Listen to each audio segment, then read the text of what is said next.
Algumas histórias não chegam até mim por acaso. Essa que irei narrar é o tipo de história que faz a gente questionar o que é real e o que ultrapassa o que conseguimos entender.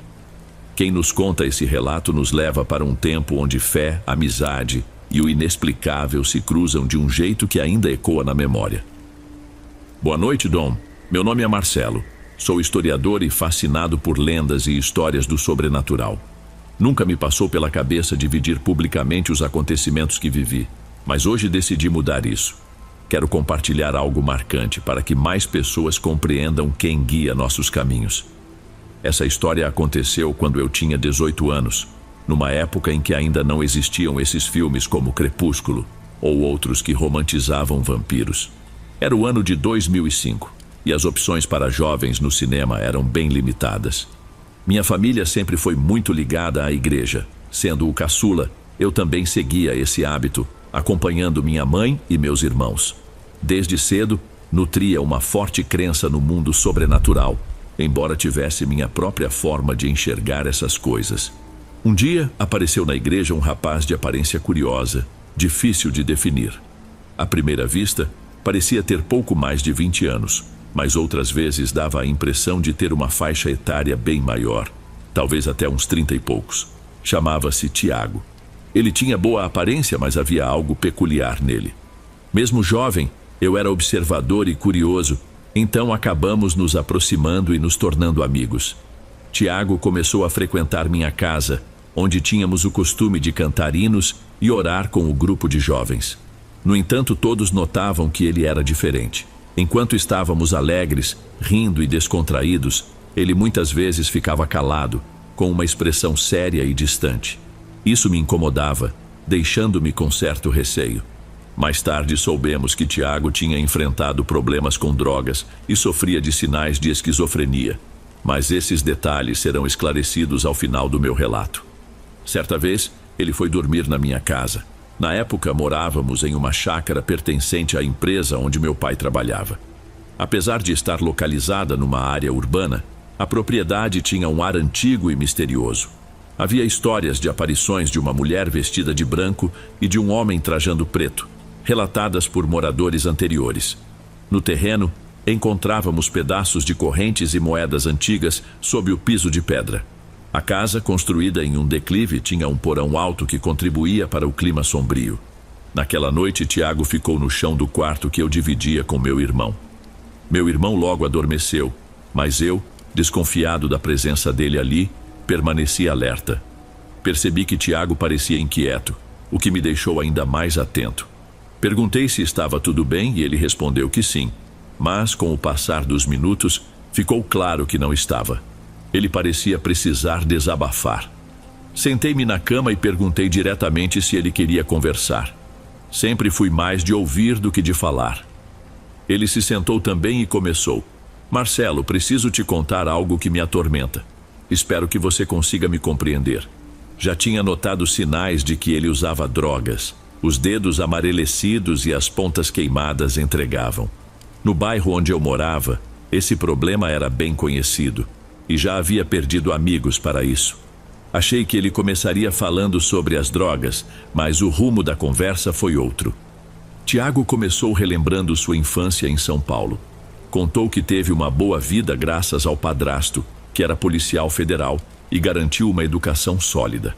No entanto, após a morte desse padrasto, ele entrou na adolescência um tanto revoltado e passou a explorar a vida na cidade. Arrumou um emprego como garçom em um restaurante próximo a uma universidade. Foi aí que sua narrativa tomou um tom mais pesado e envolvente. Em um dos dias de trabalho, Tiago conheceu Larissa, uma jovem encantadora.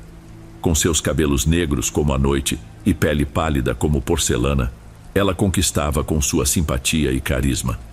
Tiago não resistiu ao charme dela e rapidamente começaram um relacionamento que durou vários meses, nos quais ele se sentia realizado e feliz ao lado dela.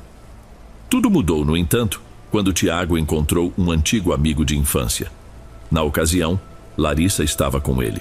Assim que o amigo a viu, o ambiente ficou estranho.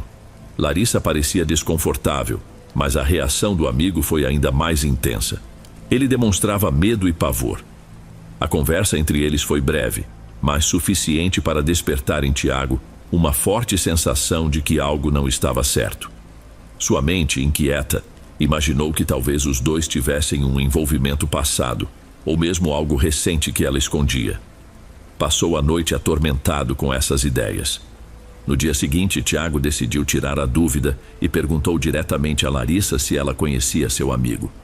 Ela respondeu que sim, dizendo que já haviam trabalhado juntos no passado, mas que nem lembrava mais dos detalhes. Essa resposta não o convenceu. Determinado a entender a estranha situação, ele conseguiu o endereço do amigo por meio de um parente e foi até sua casa buscar respostas. Assim que Tiago fez a pergunta, o amigo, visivelmente abalado, implorou: "Pelo amor de Deus, Tiago, termina com essa mulher. Ela não é o que parece. É uma bruxa ou uma vampira, sei lá. Sai fora enquanto pode." Tiago, claro, achou tudo aquilo absurdo. Conhecia seu amigo há muito tempo e acreditava que fosse apenas uma brincadeira ou exagero. Mas o amigo insistiu: "Vou te contar o que aconteceu comigo. A gente trabalhava junto e aos poucos criamos uma amizade onde dividíamos segredos. Um dia, ela veio até mim, muito nervosa, e pediu para desabafar. Disse que precisava me contar algo importante. Eu, confiante, falei que podia falar. Foi então que, quase sem coragem, ela me disse: "Felipe, eu sou uma vampira. Você acredita?" Ele continuou. Na hora, ri descontroladamente. Achei que ela estivesse me zoando, mas quando parei, percebi que os olhos dela estavam cheios de lágrimas, como se aquilo fosse algo que realmente a afligisse. Então, curioso, pedi para ela me mostrar as presas para que provasse ser verdade. Ela recusou, dizendo que eu ficaria em choque, que não aguentaria e me afastaria dela, como outras pessoas já tinham feito. Passei o dia todo rindo da história, provocando ela para se transformar, quase chegando ao ponto de irritá-la. Até que, em um momento, ela me encarou e disse: "Quer mesmo ver? Então tá, aposto uma caixa de cerveja." Claro que aceitei, achando que era só uma brincadeira boba. Marcamos o encontro no cemitério da cidade à meia-noite. Eu tinha certeza de que seria algo engraçado, tipo usar dentes de plástico ou algo assim. Felipe fez uma pausa, respirou fundo e prosseguiu. Quando cheguei lá, ela estava na entrada do cemitério, vestida casualmente, jeans e uma blusa simples, sem nada nas mãos. Fiquei surpreso com a seriedade dela. Fomos até o centro do cemitério, debaixo de um poste de luz, e ela se posicionou na minha frente. Baixou o rosto, colocou as mãos para trás e murmurou algo incompreensível. Parecia outro idioma. Quando ergueu o rosto, tudo tinha mudado. O rosto estava deformado, as presas enormes, e as mãos pareciam envelhecidas, com unhas afiadas e compridas.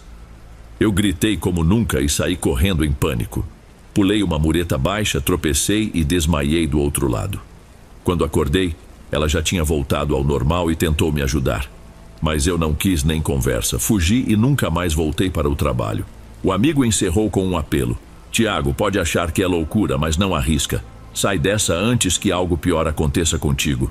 Tiago estava tomado pelo pânico. O suor escorria, as mãos tremiam, e sua mente não parava de repassar o que ouvira. Sentia-se paralisado, com o coração acelerado e uma sensação constante de ameaça. Quando chegou em casa, aquela história não saía de sua cabeça. O medo de encarar Larissa e perguntar diretamente o consumia. Naquela noite não conseguiu dormir.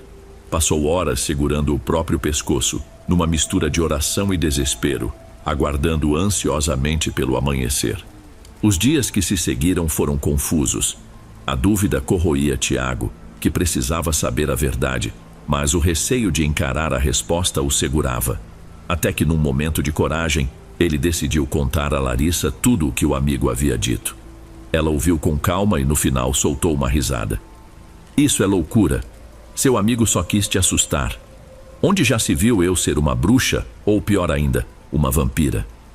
Apesar da leveza dela, Tiago não conseguiu tirar aquilo da cabeça. Continuou insistindo e questionando por dias, mas Larissa mantinha a mesma postura, negando veementemente. Até que, num rompante de frustração, ele declarou que se não obtivesse uma resposta verdadeira, faria as malas e partiria. Foi quando ela, com um olhar grave, admitiu: "Sim, é verdade. O chão pareceu sumir sob Tiago. Ele não sabia como processar aquela confissão. Mesmo ouvindo as palavras dela, sua mente se recusava a aceitar. Precisava de provas. Então me mostre. Se transforme agora. Eu preciso ver com meus próprios olhos.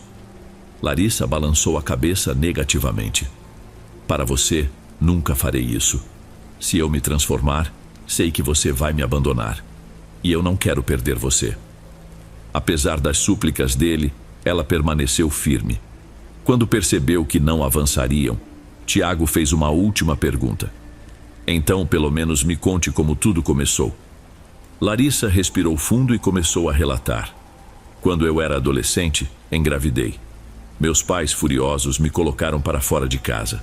Sofri muito tentando cuidar da minha filha sozinha. Entrei numa depressão profunda e certo dia decidi que não suportava mais. Saí de casa com a intenção de acabar com tudo. Fui até uma praça, sentei num banco de madeira e fiquei pensando em como terminar com aquele sofrimento. Foi então que um homem apareceu na minha frente. Ele era alto, muito bem vestido e perguntou se podia sentar ao meu lado. Larissa continuou com os olhos distantes, como se revivesse a cena. Respondi que sim. Ele se sentou, olhou para mim e disse que eu não precisava ter medo, que a minha vida ia melhorar. Ele falou que eu era especial, que tinha uma missão importante na Terra e que poderia me dar alegria e poder. Disse que, se eu aceitasse, nunca mais sentiria tristeza. Perguntei quem ele era e como sabia da minha situação. Ele colocou o braço ao meu redor, me apertou e respondeu: minha filha, eu sou Lúcifer. Não tenha medo. Eu sou bom e conheço seu propósito. Tiago ouvia em silêncio, atônito, enquanto Larissa prosseguia. Eu fiquei sem palavras. Ele se levantou e disse que em breve faria contato comigo novamente. Caminhou até desaparecer atrás de uma árvore. Naquele momento, a tristeza que eu sentia sumiu completamente. Fiquei curiosa, ansiosa para reencontrá-lo. Algum tempo depois, ele apareceu de novo. Era noite e eu estava dormindo no meu quarto. Quando abri os olhos, lá estava ele, parado na minha frente. Estava diferente dessa vez. Ainda era muito alto, cerca de 2 metros, mas vestia uma túnica branca e tinha cabelos longos e negros. Quando o cabelo se moveu, vi um desenho de sol em suas costas. O rosto dele era tão belo, tão perfeito, que nenhuma mulher resistiria. Mas ao olhar para baixo, percebi algo estranho. Sob a túnica, vi o casco de um animal. Ainda assim, não senti medo. Ele parecia familiar e sua presença me trouxe paz. A história terminou, mas Tiago sentia como se o mundo ao seu redor tivesse mudado. Não era o diabo descrito na Bíblia ou nos sermões da igreja. Ele era diferente e, de alguma forma, eu estava aberta a ouvi-lo.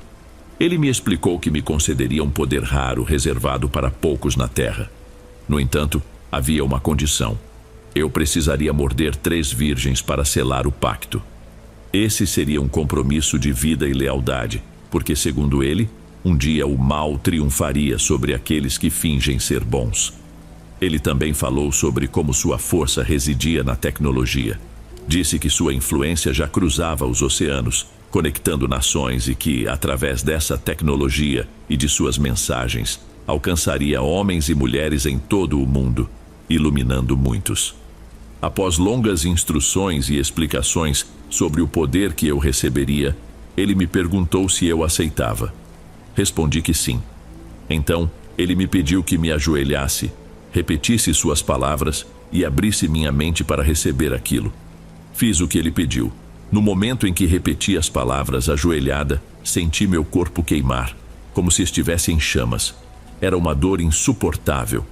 Ele segurou minha mão e disse para não ter medo, pedindo que eu olhasse para minha forma transformada no espelho. Quando me vi, desmaiei imediatamente e só acordei no dia seguinte.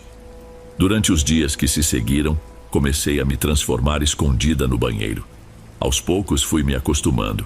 E sim, finalizei o pacto mordendo 3 virgens, ou talvez 3 homens virgens, não sei ao certo.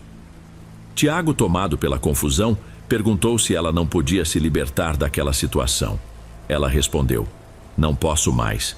Se eu tentasse sair, minha filha e todos ao meu redor pagariam por isso. Minha condição seria infinitamente pior do que antes de fazer o pacto. Além disso, não posso morrer. Tanto meu corpo quanto minha alma pertencem a ele agora. Tiago insistiu para que ela se transformasse, mas novamente ela recusou. É melhor para você esquecer tudo isso, afirmou. Ele então perguntou: e se fosse para minha mãe, você se transformaria para ela? Depois de pensar, Larissa disse que talvez sim, mas ele precisaria garantir que a mãe não terminaria como ela após a transformação. Ele prometeu que protegeria sua mãe. Dias depois foram visitar a mãe de Tiago. Ele explicou toda a situação e implorou para que a verdade fosse revelada de uma vez, encerrando qualquer dúvida. A mãe concordou, ainda que hesitante. Sentaram-se frente a frente com Tiago ao lado de Larissa. Ele abaixou o rosto e o cobriu com uma toalha, prometendo não olhar. Larissa abaixou a cabeça e começou a murmurar palavras incompreensíveis, em um idioma estranho. Quando ergueu o rosto e olhou diretamente para a mãe de Tiago, a senhora soltou um grito e desmaiou no mesmo instante. Tiago correu para socorrê-la enquanto Larissa se refugiava no banheiro, voltando pouco depois para ajudar. Quando a mãe recobrou os sentidos, estava tomada pelo medo. Em desespero, pediu ao filho que terminasse o relacionamento. O que vi não pode ser coisa boa, Tiago. Você está em perigo. Os dias seguintes foram pesados. O medo e a rejeição cresceram dentro dele até que tomou a decisão de sair de casa e romper com Larissa. Mas o término foi o começo de sua queda. Como Larissa havia alertado, a separação trouxe desgraça. Ele entrou em uma depressão profunda, começou a usar drogas e acabou morando nas ruas, desenvolvendo sinais de esquizofrenia. Conversei com a mãe de Tiago quando ela veio morar por aqui. Era uma mulher amável, apesar de estar enfrentando um câncer no cérebro. Ela me contou essa história com os mesmos detalhes, de uma forma que parecia extremamente sincera. Acredito nela. Depois desse período, minha família saiu daquele bairro e acabamos perdendo contato com eles. Anos mais tarde, Tiago apareceu em nossa casa algumas vezes, mas, eventualmente, desapareceu de vez.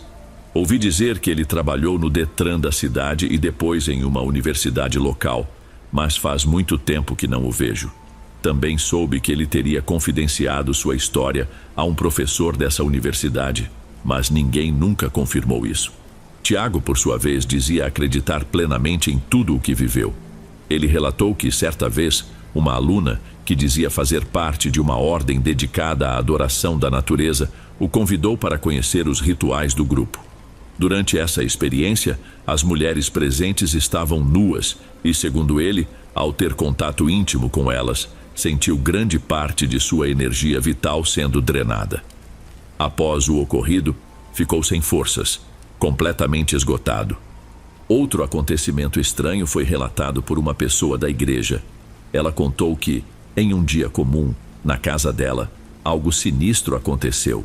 Uma jovem que estava presente abaixou a cabeça de repente, ficou imóvel e começou a gritar repetidamente: "Ele vai me pegar." O episódio continuou com ela repetindo a frase várias vezes, enquanto um som alto veio do banheiro, como se alguém tivesse jogado uma bola de basquete contra o box. O filho dessa mulher, que também era meu amigo, foi correndo verificar o que havia acontecido. Quando chegou lá, não encontrou absolutamente nada. Porém, ao retornar à sala, encontrou a mãe em estado de choque e a jovem completamente transformada. Seu rosto estava desfigurado, 2 presas enormes haviam surgido e suas unhas estavam alongadas e afiadas. Foi um episódio de transe espiritual que durou até ela voltar ao normal. Mas o mais impactante é o que aconteceu depois disso. Esse amigo, o filho da mulher, acabou sendo assassinado. Ele havia se envolvido no mundo das drogas e sofreu uma morte brutal e cruel que trouxe imenso sofrimento à família. O trauma foi tão devastador que os pais se separaram. Até hoje me pergunto se tudo isso não foi uma espécie de consequência das forças envolvidas naquele dia. Antes de irmos para o próximo relato, se você é novo por aqui, não se esqueça de se inscrever no canal e ativar o sininho para receber as próximas histórias. Sua presença é importante e seu apoio é essencial. Bem, vamos continuar.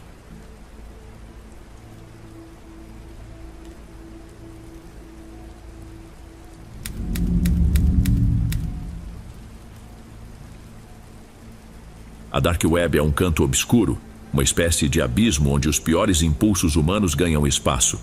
E é justamente aí que eu atuo. Meu trabalho é ser um hacker white hat, o tipo de especialista que, em vez de causar danos, é pago para desmontar mercados ilegais, seguir rastros que levam aos criminosos escondidos e trazer um pouco de clareza à escuridão. Grande parte do meu tempo é passada diante de monitores, no brilho frio que ilumina meu pequeno apartamento desorganizado. Meus dedos se movem rapidamente pelo teclado, atravessando camadas criptografadas e revelando segredos que a maioria das pessoas jamais ousaria buscar. Não é um trabalho para quem tem coração fraco, mas eu sou muito bom nisso. Já encarei coisas que fariam qualquer um perder o sono, cenas que ninguém deveria presenciar. Ainda assim, o caso que ficou marcado na minha mente começou como qualquer outro. Uma análise rotineira que me levou a um mercado online enterrado nas profundezas mais sombrias da web. O site oferecia vidas humanas como se fossem produtos, crianças, adultos, com fotos nítidas e descrições frias. Já tinha visto coisas assim antes, mas havia algo diferente nesse mercado. Era sofisticado, meticulosamente planejado e envolto em uma quietude perturbadora, quase como se desafiasse alguém a tentar invadi-lo. Comecei desmontando suas defesas, linha por linha, como quem descasca uma cebola. O trabalho era demorado, exaustivo e cheio de obstáculos, pois o site foi criado por alguém que entendia profundamente de segurança digital. Mas nenhum sistema é completamente à prova de falhas. Depois de 3 dias de esforço contínuo, consegui entrar. O banco de dados era extenso, com informações assustadoramente detalhadas. Nomes das vítimas, idades, fotos e descrições minuciosas de suas funções.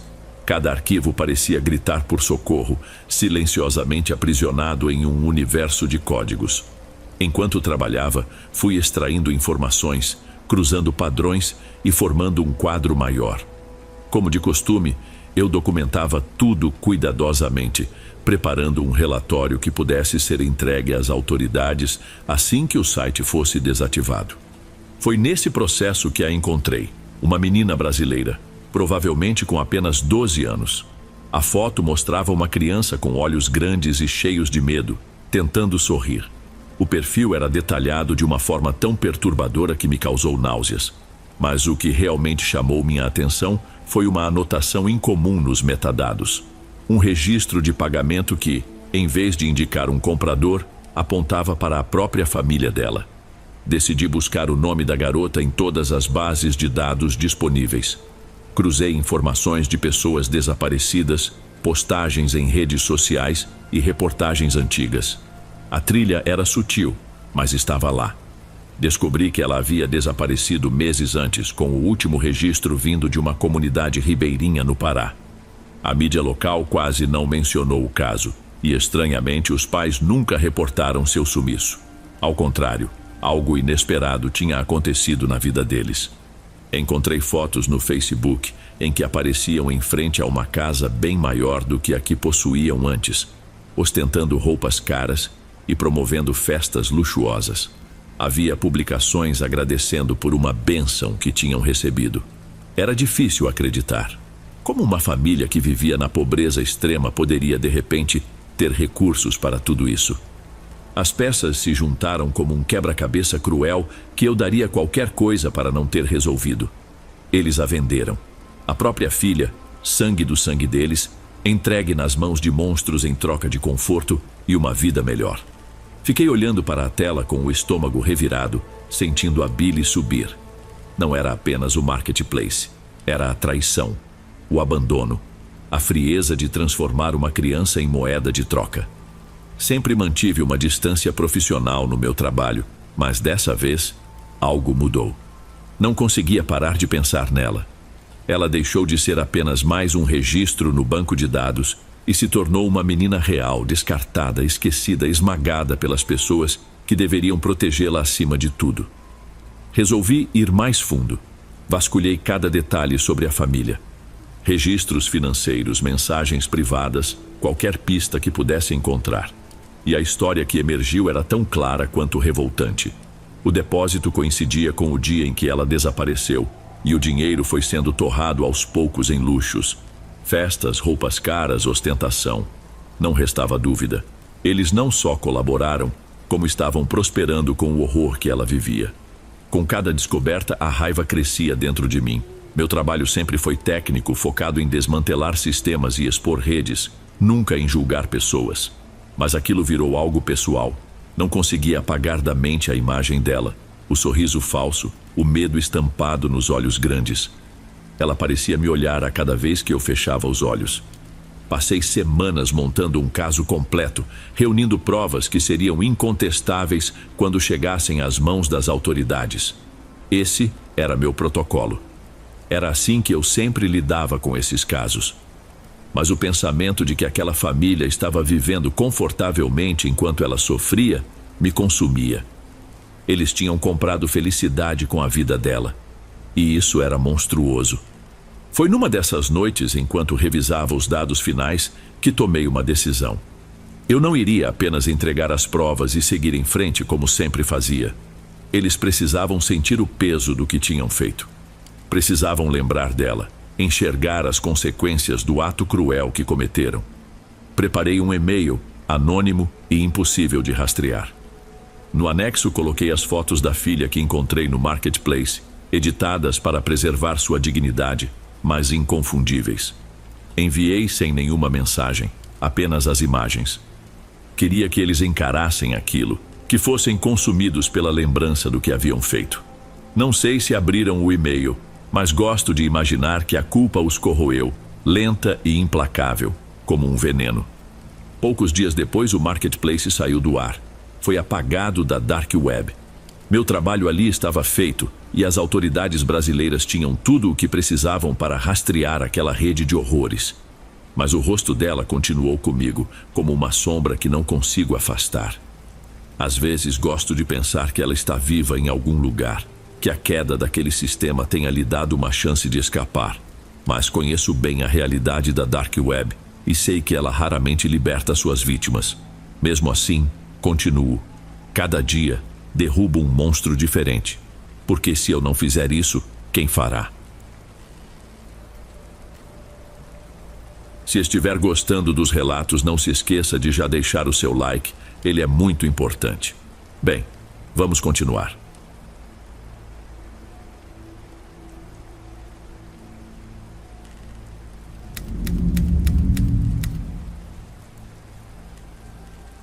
Tenho 42 anos. Moro em Nova Friburgo, interior do Rio de Janeiro. Mas meu nome não importa. O que importa é a história que nunca tive coragem de contar a ninguém até agora. Trata-se de algo que vivi aos 16 anos. Algo que foge ao natural. Naquele tempo comecei a trabalhar para ajudar nas contas de casa. E como estudava à noite em outro bairro, usava minha bicicleta para ir e voltar. Percorria todos os trajetos. Casa, trabalho, escola, sem receio. Mesmo atravessando áreas rurais depois que escurecia. Conhecia bem aquelas estradas e acreditava que minha altura de 1,90 m e meus 85 quilos bastariam para afastar qualquer problema. Mas em 26 de março de 1991, descobri que nem todos pensavam assim. Voltando da escola, decidi encurtar caminho por uma trilha de terra que cruzava uma propriedade rural. O céu estava claro, salpicado de estrelas, e mesmo sem lua cheia dava para enxergar perfeitamente. Depois de um dia ruim, o ar gelado da noite me trazia algum alívio. Enquanto seguia pela trilha, ouvia os sons comuns da zona rural. Cabras balindo ao longe, cães latindo próximo a uma casa iluminada, sapos coachando escondidos por ali. Era tudo tranquilo, até que, de repente, o comportamento dos bichos mudou.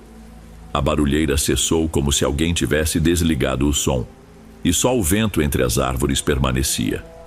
Instintivamente, parei para entender o que estava acontecendo.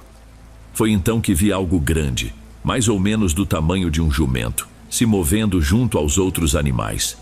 Pegou alguma coisa no chão e disparou desajeitadamente em direção à frente da casa. Meu primeiro pensamento foi que um dos cães de guarda havia escapado. Subi de volta na bicicleta e comecei a pedalar com força para sair dali. Afinal, cães de fazenda não costumam ser pequenos ou amigáveis. Enquanto me distanciava, um cheiro insuportável começou a impregnar o ar. Era como uma mistura de lixo podre com enxofre. Pedalei mais rápido, mas, ao dobrar uma curva estreita, dei de frente com um animal imenso e negro que cruzava a trilha para a mata. Não consegui parar a tempo e atingi o lado do bicho com toda a força. Ambos caímos ao chão. A primeira coisa que percebi foi o pelo, espesso e oleoso, seguido de um som que misturava rosnado e grunhido. Minha mente ainda queria acreditar que era só um cão, mas aquilo não era. Com o corpo dolorido, levantei rápido sem tirar os olhos da criatura. Ela também se ergueu, e a imagem que tive me congelou. Era enorme, maior que eu. Tinha a aparência de um cachorro preto monstruosamente grande, peludo e sem cauda. Mas a postura e o contorno do corpo lembravam mais um gorila. O focinho, parecido com o de um cão, exibia dentes afiados, mas havia algo de humano naquele rosto parcialmente coberto por pelos. E o cheiro era nauseante. Por alguns instantes ficamos nos encarando. Meu coração parecia querer explodir na garganta enquanto meus olhos tentavam entender o que viam. Tudo aconteceu em segundos, mas a sensação era de que o tempo havia parado. Então o bicho levou a mão ao abdômen, onde eu o tinha atingido como se estivesse ferido. Ele rosnou baixo, depois soltou um urro ensurdecedor e avançou na minha direção. Minha reação imediata foi gritar e usar a bicicleta, minha magrela, como escudo e arma. Eu bati e empurrei aquela coisa com ela, tentando afastá-la. No desespero, dei uma cabeçada no focinho da criatura. Não sei se acertei direito, mas o bicho soltou outro urro, enquanto minha cabeça explodia de dor. Antes que eu pudesse fazer qualquer coisa, recebi um golpe violentíssimo no peito que me lançou longe. Em seguida, senti um puxão na canela e logo depois pancadas secas nas costas, no rosto, na nuca e no tórax. A criatura me segurava por uma perna e me jogava ao chão com brutalidade, como se eu fosse um brinquedo. O gosto de sangue já tomava minha boca, e minha visão ficava turva quando senti uma pressão esmagadora na cabeça. Enquanto isso, tentava socá-la e chutá-la com minha outra perna, mas tudo parecia inútil. Naquele instante, achei que ela fosse me matar ali. Foi então que escutei vozes e o latido de cães se aproximando rapidamente, seguidos de 4 ou 5 tiros. A criatura finalmente me soltou. Sim, ela tinha dedos, e fortes. Rosnou baixo perto do meu rosto, como se quisesse sussurrar algo, e desapareceu correndo na direção da mata. Minha cabeça girava, mas tentei me erguer, só para ser atacado por uma matilha de cães que mordeu minhas pernas e braços sem piedade. Não sei se algum deles foi atrás do monstro ou se estavam apenas focados em mim. Felizmente, as pessoas chegaram e afastaram os cães. Enquanto tentava me recompor, ainda zonzo, o dono da propriedade se aproximou com um revólver na mão e apontou para mim. O que você estava fazendo aqui? Só consegui gargalhar de nervoso. Depois de tudo, parecia que eu ia acabar morto por um tiro ou pelos cães. Entre risos, respondi: sinceramente, eu estava esperando que vocês me dissessem. Enquanto alguns insistiam em perguntar com quem eu tinha brigado, um rapaz chamado Renato, que já tinha jogado bola comigo, exclamou: briga coisa nenhuma. Eu vi um bicho enorme correr para a mata. O senhor da propriedade retrucou: mas se fosse bicho, ele falava. O homem, que devia ter uns 60 anos, aceitou me levar para dentro de casa, apesar da resistência de sua esposa, que não queria problemas ali. Na sala, ainda com o revólver em mãos, ele me deu um copo d'água e perguntou: onde você mora? Tem algum telefone para chamar seus pais? Naquela época não tínhamos telefone em casa, mas uma vizinha, Dona Vânia, tinha. A esposa dele ligou para ela e passou o endereço para que minha família viesse me buscar. Contou que eu tinha entrado na propriedade para cortar caminho e os cães haviam me atacado, mas garantiu que eu estava bem. Eu continuava entre risadas nervosas e choro, sem acreditar no que tinha acabado de acontecer. Quando meus pais chegaram em nosso velho Chevette 82, junto com minha avó paterna, que morava conosco, nem tive a chance de agradecer ao senhor por sua ajuda. Meu pai me colocou rapidamente no carro e foi direto para o hospital. Meu fêmur esquerdo havia saído da bacia e a dor aumentava à medida que o sangue esfriava.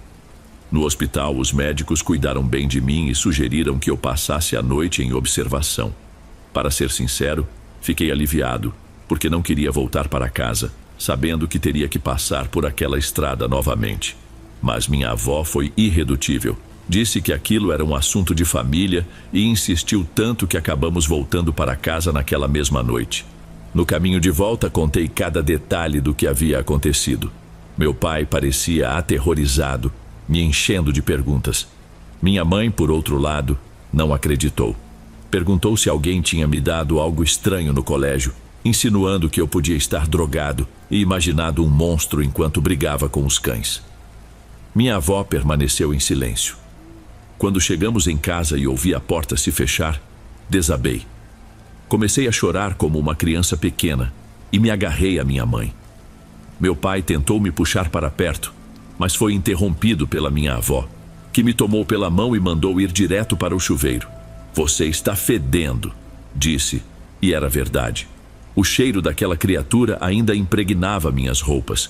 No banheiro, escorado na parede enquanto a água escorria, chorei sem parar. Os cortes e arranhões ardiam, sangravam, e a dor na cabeça era constante, consequência de ter quase sido esmagada como uma fruta. Apesar da anestesia, minha perna machucada ainda incomodava. Mesmo assim, o que mais doía era a memória daquele encontro. Ao sair do banho, encontrei minha família me esperando com o que mais gostava de comer: arroz, feijão, bife a cavalo e batata frita. Sempre tive um apetite voraz, mas naquele dia só consegui beliscar algumas batatas. Era impossível engolir qualquer coisa. Senti que já estava cheio, como se a terra e o capim que aquela coisa me fez engolir ainda estivessem em mim. Durante o jantar, a conversa foi tensa. Meu pai, sem saber como lidar, começou a fazer perguntas em francês e alemão. Minha avó me observava com atenção, perguntando se eu sentia algo estranho. Já minha mãe insistia nas mesmas perguntas de antes, insinuando que eu podia estar envolvido com drogas ou coisas erradas. Tudo isso acumulou até que explodi. Bati na mesa com força e gritei: "Tá tudo bem, eu não sou o maldito irmão drogado da senhora. Só fui dar uma voltinha com uma cachorrona peluda de bicicleta e, como dá pra ver, a gente acabou brigando no mato." Meu pai tentou me acalmar e me levou para o quarto. Mesmo assim, dormir era impossível. Passei a noite acordado, olhando pela janela enquanto o céu clareava. Quando a manhã chegou, minha avó entrou no quarto. Falando baixinho em alemão, disse para eu não ir trabalhar naquele dia. Foi aí que lembrei que já tinha sido demitido no dia anterior, depois de menos de 3 meses no emprego. Mas aquilo parecia irrelevante agora. Meu pai parecia aceitar tudo com mais tranquilidade. Passei a manhã no quarto analisando as consequências do ataque. Tirei a roupa e fui observando cada marca. Um fêmur deslocado, 31 pontos entre o peito e o ombro esquerdo, 15 no antebraço, 2 na testa, 2 no lábio inferior. Além disso, havia hematomas por todo o corpo, arranhões incontáveis e 6 mordidas de cachorro. Depois de um tempo, fui para a cozinha e fiquei conversando com minha avó enquanto meus pais saíam para trabalhar. Sentado à mesa, olhei para ela e desabafei.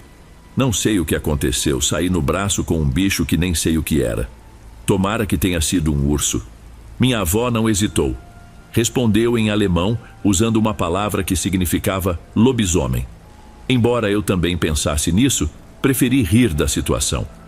O dia passou rápido, mas quando a noite começou a cair, algo mudou dentro de mim. Pela primeira vez, senti medo do anoitecer. Só queria me enfiar debaixo do edredom e esquecer tudo aquilo. No entanto, cada vez que cochilava, aquele monstro voltava nos meus sonhos, me sacudindo como se eu fosse um brinquedo. 2 dias depois, meu pai e minha avó sugeriram que eu me mudasse para a casa do caseiro, que estava vazia há tempos. Sem ninguém morando lá, seria um lugar tranquilo para mim. A casa era simples, com um quarto pequeno, uma sala com lareira, cozinha e um banheiro minúsculo. Meus móveis mal cabiam, mas aceitei sem pensar muito.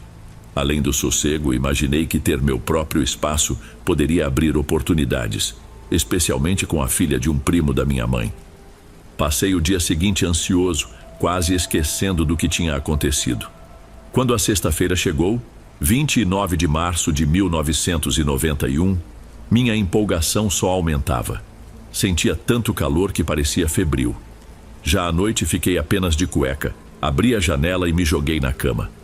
Conforme o calor crescia, meus ferimentos começaram a coçar, e eu passei os dedos delicadamente sobre eles, tentando aliviar o incômodo. Mas o calor não vinha de fora, era algo interno, como se queimasse de dentro para fora. Depois de alguns minutos, meus olhos começaram a arder. Era como se estivessem inflamados, e a sensação só piorava. Enquanto isso, minha visão mudou. O mundo ficou claro como o dia, mas tingido de tons amarelos e alaranjados.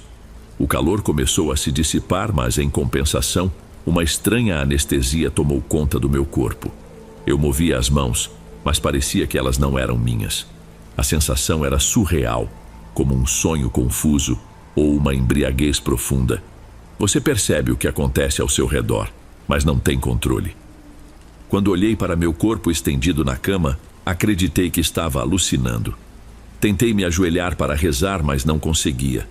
Meus ossos estalavam alto e minha musculatura parecia se contorcer sob a pele. Não havia dor, mas também não havia controle.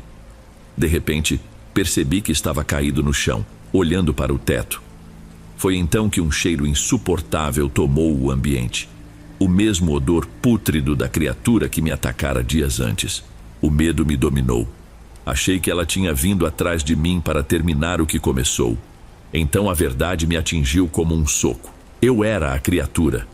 A transformação se completou em poucos minutos. Eu me olhava com horror, incapaz de acreditar. Minha mente estava consciente, mas meu corpo não era mais meu. Sentia tudo, mas era como se estivesse preso dentro de outra entidade.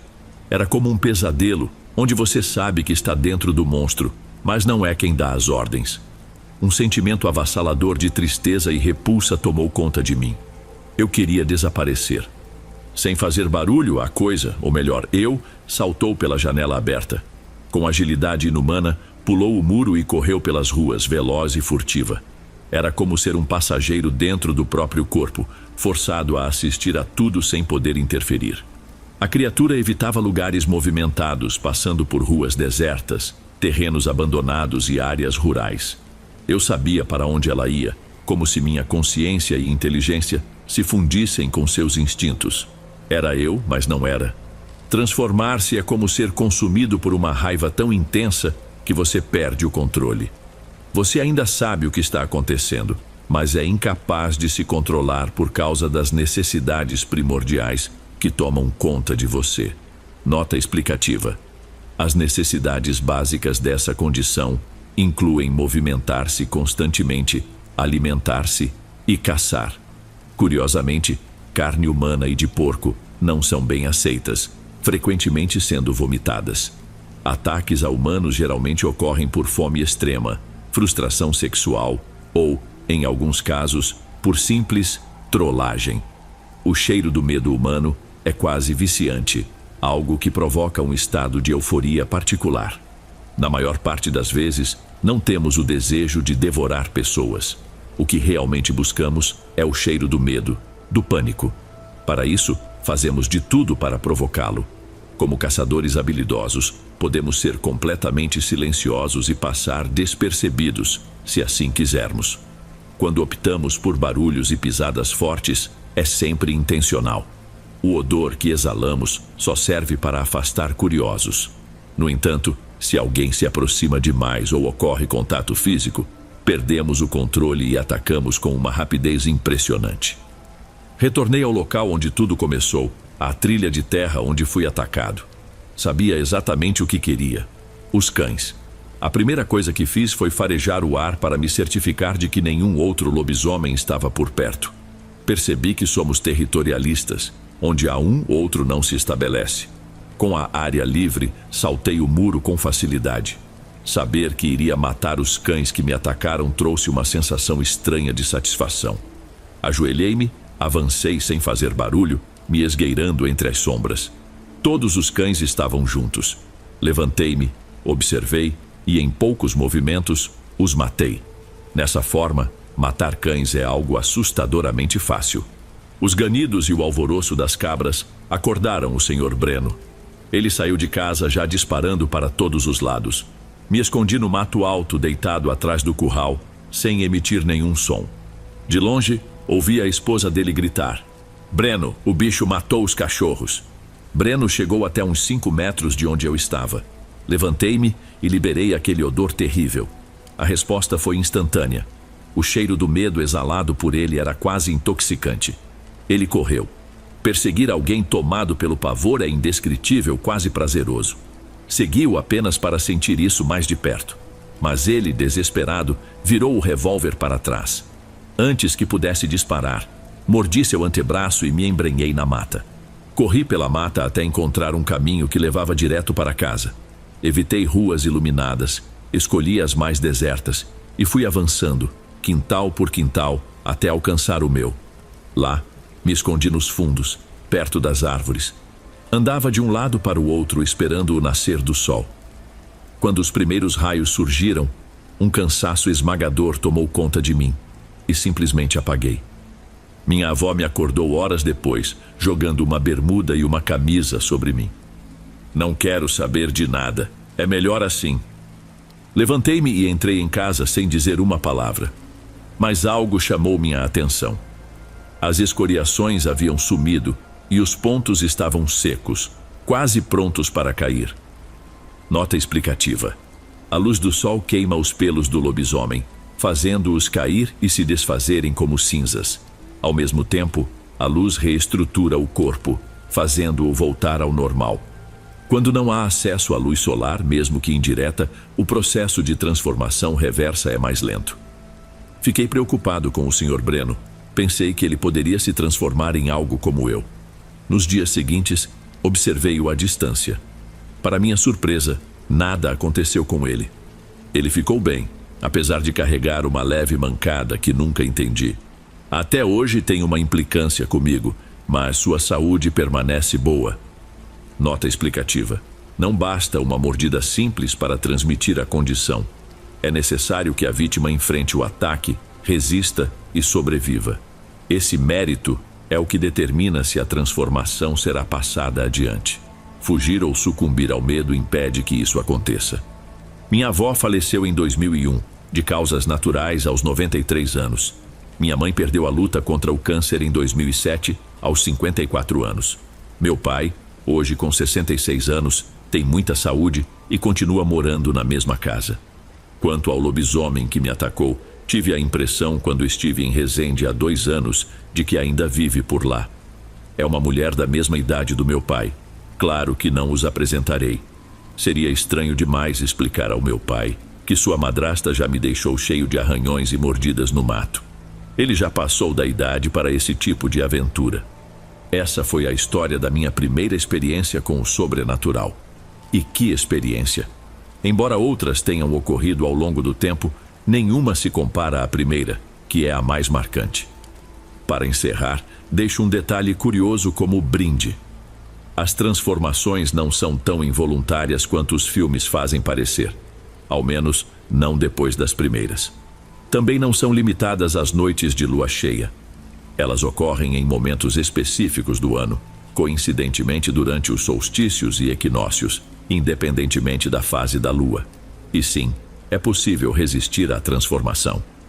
Talvez seja por isso que lobisomens não sejam comuns em áreas urbanas. Transformar-se em locais densamente povoados não é exatamente a ideia mais inteligente. Quanto ao resto, bem, isso continua sendo um segredo. Antes de irmos para o último relato, se ainda estiver por aqui, comente o horário que está assistindo. Gosto de saber quem assiste os relatos até o final. Bem, vamos continuar.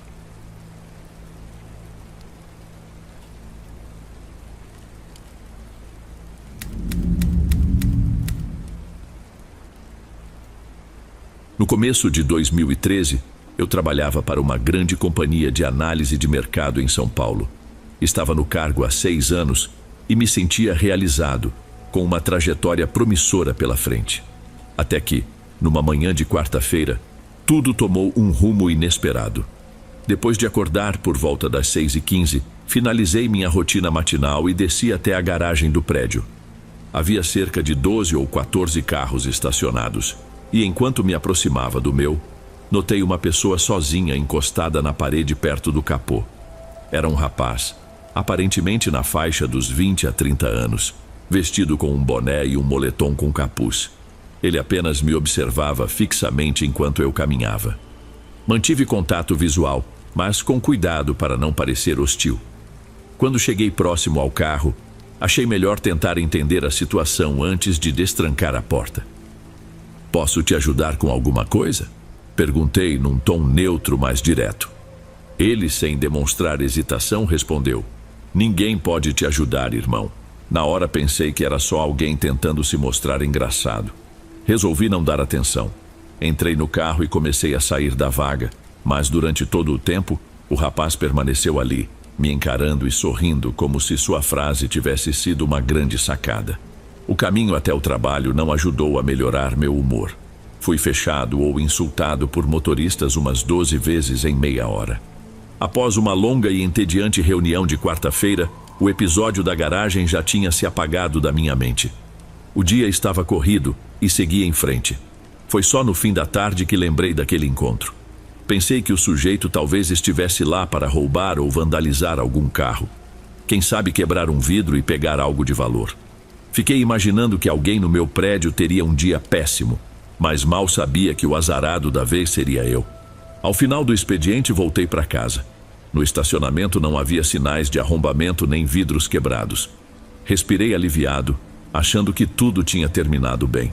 Porém, ao chegar ao meu andar e dobrar o corredor que levava ao meu apartamento, me deparei com algo horrível. E o cheiro veio antes da visão. Alguém havia defecado na minha porta.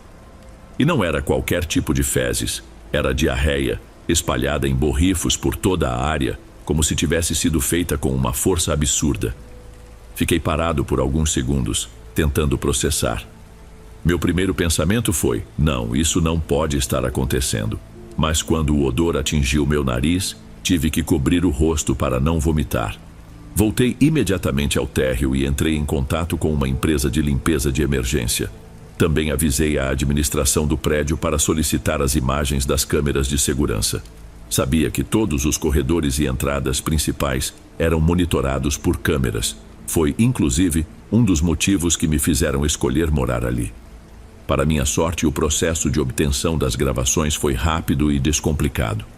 Assim que os limpadores chegaram, e eu os recompensei bem pelo trabalho urgente, consegui entrar em casa por volta das 9:30 da noite. Fiz um café, me sentei com o laptop e comecei a revisar os vídeos que a administração havia disponibilizado para mim em um Dropbox. Demorei um tempo até localizar o trecho certo nas filmagens. Em algum momento no início da tarde, um homem usando moletom entrou pela entrada principal do prédio. Assim como o rapaz que vi na garagem, ele estava de capuz e boné, mas havia uma diferença. Esse usava um colete refletivo e carregava um pacote, o que o fazia parecer um entregador. Presumi que deixaria a encomenda em algum apartamento e sairia logo depois. Não foi o caso. Ele foi direto até a minha porta, largou o pacote no chão, abaixou as calças e fez toda a sujeira ali mesmo. Sem sequer se limpar, levantou as calças e saiu do prédio com a maior naturalidade, como se fosse uma tarefa rotineira. Eu estava incrédulo. Tudo estava registrado de forma clara. O mais estranho para mim era que ele não parecia ser o mesmo homem que vi de manhã na garagem. Tinha 90% de certeza disso. Esse sujeito era mais alto, mais forte, mas algo me dizia que os dois estavam conectados de algum modo, mesmo sem entender por que estavam me escolhendo como alvo. Liguei para a polícia, mas, como imaginei, foram de pouca ajuda. Sugeriram que eu verificasse se não era uma brincadeira de algum conhecido. Depois que expliquei, educadamente, que meus amigos não tinham o hábito de defecar na minha porta, disseram que entrariam em contato caso houvesse alguma atualização. Ainda riram da situação. No dia seguinte fui eu quem ligou para eles novamente. Acordei por volta das 6:15, segui minha rotina e desci até a garagem para encontrar meu carro praticamente destruído. Avisei meu chefe sobre o que estava acontecendo e ele, compreensivo, me deu o dia de folga para lidar com a polícia e buscar um meio alternativo de transporte. Ao chamar a polícia mais uma vez, falei com outro setor relatando o vandalismo no carro. A atitude deles foi tão inútil quanto antes. Informaram que analisariam as imagens das câmeras, mas avisaram que, com os rostos cobertos, seria difícil identificar os culpados. Mesmo assim, enviei as gravações para o e-mail indicado. Mais tarde, naquele dia, comecei a pensar em como estava me expondo em casa. Era imprudente permanecer ali, já que eu parecia ser alvo de algo maior. Depois que meu carro foi levado para o concerto, decidi buscar refúgio. Encontrei um hotel 3 estrelas com vagas disponíveis, pedi um carro de aplicativo e fiz a reserva. Do quarto do hotel, liguei para meu pai em busca de conselhos. Ele concordou que era alarmante o fato de essas pessoas saberem exatamente onde eu morava. Uma coisa era alguém atacar meu carro depois de me ver dirigindo, mas outra bem diferente era saber a porta exata do meu apartamento. Além disso, as ações estavam claramente escalando. Era lógico imaginar que o próximo passo seria um ataque mais direto, o que acabou acontecendo. Eu não fazia ideia de quem eram aquelas pessoas. Na verdade, ainda não sei. E isso tornava tudo ainda mais assustador e confuso. Como algo tão sério podia ter começado com um olhar estranho e algumas palavras trocadas? Quem eram eles? Uma gangue? Parentes? Amigos de algum sujeito com quem cruzei? Até onde eles pretendiam chegar? Pelo que parecia, longe o suficiente para arrombar meu apartamento e destruí-lo completamente. Lembram quando comentei que reservei o hotel enquanto decidia se ficaria lá por uma semana ou mais? Pois bem, no dia seguinte planejei passar no apartamento para resolver algumas pendências e pegar alguns itens pessoais antes de voltar ao hotel. Depois do trabalho, peguei um táxi, subi para o meu andar e me deparei com uma cena estarrecedora. A porta do apartamento estava presa só pelas dobradiças. Um dos meus vizinhos estava parado ali, com um olhar que misturava choque e medo. Quando entrei, compreendi o motivo. O lugar tinha sido devastado. O vidro do box do banheiro estava em pedaços. A estrutura da cama foi completamente destruída. E tanto a sala quanto a cozinha estavam tomadas por cacos de vidro e porcelana, resultado de uma espécie de massacre do conteúdo dos armários. Quadros rasgados, minha TV e meu laptop quebrados. Mas o golpe mais duro foi o aquário. Eles o quebraram, matando todos os meus peixes. Fiquei destroçado. Quebrar coisas materiais era algo que eu podia suportar, mas tirar a vida dos meus peixes, seres tão indefesos e tranquilos em seu pequeno universo aquático. Senti que precisaria de toda a força que tinha para não desabar ali mesmo, na frente do vizinho. Cerca de 1 hora depois, já estava de volta ao hotel e precisei encarar 2 verdades duras. Primeiro, teria que chamar a polícia pela 3ª vez em 3 dias. Segundo, não tinha outra escolha senão encontrar um novo lugar para morar. Ainda assim, o que mais me consumia era a busca por um motivo. Nada mais fazia sentido. Um lunático quebrando meu carro e defecando na minha porta por causa de um pequeno confronto até poderia ser explicado, talvez por alguma lógica doentia, especialmente se fosse alguém sob efeito de drogas. Mas esse nível de destruição era completamente surreal. Me perguntei, se eu estivesse em casa naquela noite, eles teriam me matado? Como uma situação tão trivial se transformou nisso em apenas 3 dias? Era como um pesadelo interminável. Mas, na verdade, as coisas ainda estavam longe de terminar. Quando consegui acessar as imagens de segurança do prédio, e já estava claro que a administração não aguentava mais lidar com os problemas que eu atraía, o que vi foi ainda mais perturbador.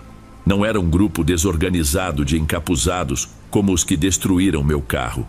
Dessa vez, os invasores vestiam preto, com máscaras completas e luvas. Pareciam profissionais. Foi aterrorizante. Foi ali que decidi que nunca mais dormiria naquele apartamento e comecei a buscar um novo lugar para morar. No entanto, alguns dias depois houve mais uma escalada e percebi que mudar de endereço não resolveria. Passei a pegar o metrô para ir e voltar da estação Sé, o que exigia algumas quadras de caminhada até o trabalho. Não me incomodava muito. Aproveitava para comer algo após o expediente e achava o metrô mais tranquilo do que ficar preso no trânsito. Essa mudança de rotina até trouxe certa paz de espírito, já que eu evitava qualquer lugar onde eles pudessem me localizar. No final das contas, acabou sendo uma mudança agradável. Enquanto caminhava pela Avenida Paulista, dobrando para a Rua 47 com meu prato de carne e batata frita de um food truck, ouvi meu nome sendo chamado. Era um grito animado, quase alegre, e foi justamente isso que me fez virar para olhar. Se fosse um tom de irritação ou algo estranho, provavelmente teria ignorado e apressado o passo, tentando desaparecer entre as pessoas. Mas parecia algo amistoso. Virei-me esperando encontrar algum antigo colega ou amigo. No entanto, me deparei com um completo estranho. Ele veio correndo em minha direção e, de repente, pau! Um soco direto no meio do meu rosto. Caí para trás e minha comida se espalhou por cima de mim. O sujeito fugiu gritando meu nome e algo como: "Você é um lixo, cara, você é um lixo."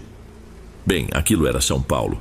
Das 2 dúzias de pessoas que presenciaram a cena, apenas umas 3 se aproximaram para perguntar: "Você tá bem?" Eu claramente não estava. Naquele ponto já tinham se passado alguns dias sem incidentes, mas minha vida estava um caos. Carro destruído, necessidade de encontrar um novo apartamento e todo o mistério por trás desses ataques. Por um instante, achei que as coisas estavam se acalmando, mas aquele soco me fez perceber que quem quer que fosse estava me seguindo até nos meus trajetos diários. Eu não estava seguro em lugar nenhum, nem mesmo no hotel. Pode parecer exagero, mas me senti com vontade de correr para a casa dos meus pais. O problema era que levar esses criminosos até eles poderia colocá-los em perigo também. Não podia nem contar a eles o quão grave a situação estava, porque sabia que insistiriam em tomar alguma atitude que só complicaria ainda mais as coisas. Minha única rede de apoio, além da polícia, que só então começou a me levar a sério, era meu chefe, que mostrou uma compreensão admirável e me concedeu uma licença remunerada por tempo indeterminado até a situação se resolver. Entre contatos com policiais, possíveis locatários e administradores do prédio, meu telefone não parava de tocar, sempre recebendo ligações de números desconhecidos ou sem identificação. Uns dias depois, enquanto estava em outro quarto de hotel, o celular começou a vibrar na mesa com a mensagem "número privado" na tela. Sem hesitar, atendi. Uma voz articulada, grave e confiante começou a falar. Quando o homem usou meu nome, pensei que fosse algum policial ou alguém respondendo a um dos formulários de locação que preenchi. Mas conforme ele continuava a conversa, percebi que era algo diferente. Ele mencionava informações pessoais minhas, meu nome completo, endereço antigo, até detalhes do meu histórico profissional, claramente confirmando que sabia muito sobre mim. Respondi apenas 1 ou 2 perguntas antes de educadamente perguntar o motivo da ligação. Foi quando ele se identificou como Gregory, esclarecendo que aquele não era seu nome verdadeiro. Disse trabalhar para uma empresa de tecnologia no oeste do país e afirmou que havia encontrado algumas das minhas informações pessoais circulando na internet. No início fiquei confuso. Pensei que Gregory estivesse falando sobre minhas redes sociais ou sobre meu e-mail e telefone listados no site da empresa. Mas não era nada disso. Ele explicou que meu nome, meu antigo endereço, minhas fotos e até meu histórico profissional estavam expostos em um site chamado DocSpin. Na época, eu não fazia ideia do que era isso. Mal entendi o que ele havia dito. Hoje, só de ouvir ou ler esse nome, ainda sinto um frio na espinha. Para quem nunca ouviu falar, o DocSpin ou DocSpin, com variações no nome, é, ou foi, ouvi dizer que está ativo novamente, um site que não pode ser acessado por navegadores comuns. Ele existe no que chamam de Dark Web, ou como Gregory preferiu dizer, Deep Web. Basicamente, é um espaço da internet que só pode ser acessado com um navegador especial, invisível ao Chrome ou a qualquer outro convencional. Gregory disse que, se eu quisesse, ele me ensinaria a instalar esse navegador e ver tudo por conta própria. Achei melhor ele apenas me enviar alguns prints. Quando vi as imagens, fiquei incrédulo. Alguém, sem que eu soubesse quem, havia publicado todas as minhas informações pessoais, acompanhadas de acusações graves. O post dizia que eu tinha várias condenações relacionadas a crimes contra menores. Alegava que eu me apresentava como uma pessoa normal, mas, na verdade, era um pedófilo que tentava recomeçar a vida após processos em Goiás e Mato Grosso. Foi aí que tudo começou a fazer sentido. O homem estranho me encarando na garagem, as fezes na minha porta, o carro destruído, o soco no meio da rua, tudo se encaixava. O que parecia ser uma sequência de eventos aleatórios era, na verdade, consequência direta daquela postagem absurda. Mas a suposta fonte anônima da acusação não era tão anônima assim. Gregory, com suas habilidades em tecnologia, decidiu investigar quem poderia me odiar tanto a ponto de tentar destruir minha vida. Ele verificou meu nome e não encontrou nenhuma acusação real. Então voltou à postagem do Doc Spin e confirmou que tudo era uma mentira bem elaborada. Em seguida, iniciou uma nova pesquisa para descobrir quem teria motivos para fazer algo assim.